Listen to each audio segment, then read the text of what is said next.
Graça e paz, queridos, é um prazer estar com vocês mais uma vez, para dar sequência à série Parábolas de Jesus Cristo. E hoje nós vamos falar da parábola do homem que plantou uma vinha. Em Lucas capítulo 20, e versículo 9 ao versículo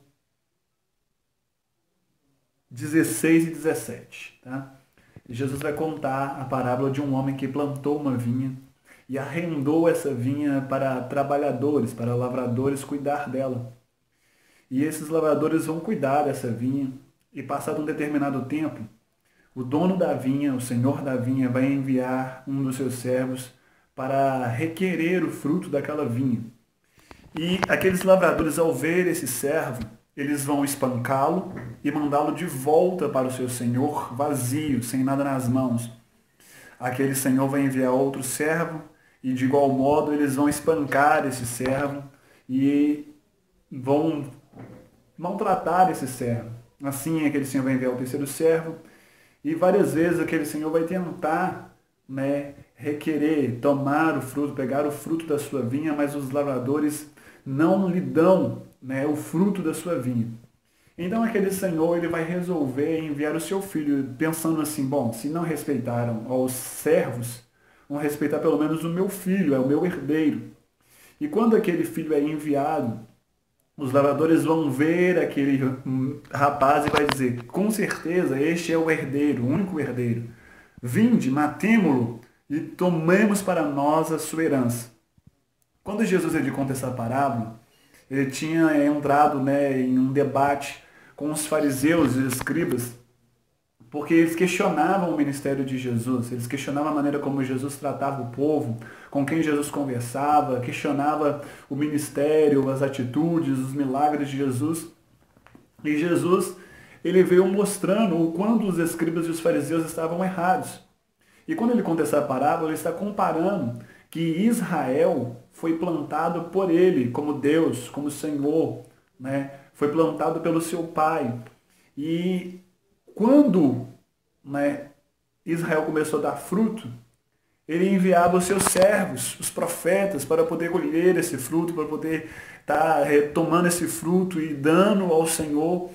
E o povo que foi confiado para poder trabalhar, para poder cuidar da vinha, cuidar de Israel, eram os fariseus, eram os líderes religiosos. E eles pegaram e começaram a perseguir os profetas.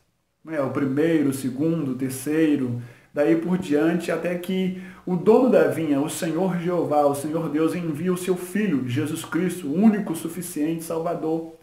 E os fariseus e escribas, sendo representados na história por aqueles lavradores maus, ao ver Jesus como herdeiro, Jesus como o único Filho de Deus, eles resolvem também confrontar esse filho, matar esse filho, para que eles possam continuar com a herança, continuar com a vinha, tomar essa herança.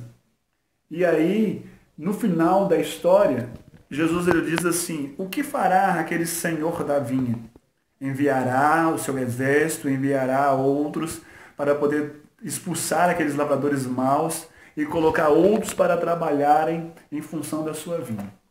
O que nós aprendemos com isso é que nós somos a plantação do Senhor, nós somos a vinha do Senhor, E nós temos que dar fruto, não podemos simplesmente tomar conta da nossa vida, dizer aquilo que devemos fazer ou não, porque nós somos plantados pelo Senhor, fomos escolhidos pelo Senhor, o Senhor nos amou primeiro, Assim também, de uma forma geral, nós podemos ver que na obra de Deus muitos acham que são proprietários da obra de Deus, proprietários das coisas de Deus, quando na verdade são apenas trabalhadores que o Senhor confiou para poder cuidar, para poder adubar, para poder regar e fazer com que a vinha, a obra do Senhor, dê frutos.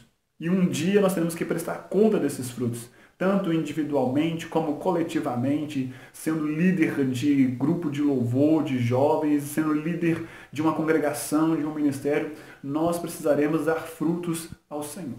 Tá bom? Deus te abençoe, fique na paz do Senhor, até o próximo vídeo.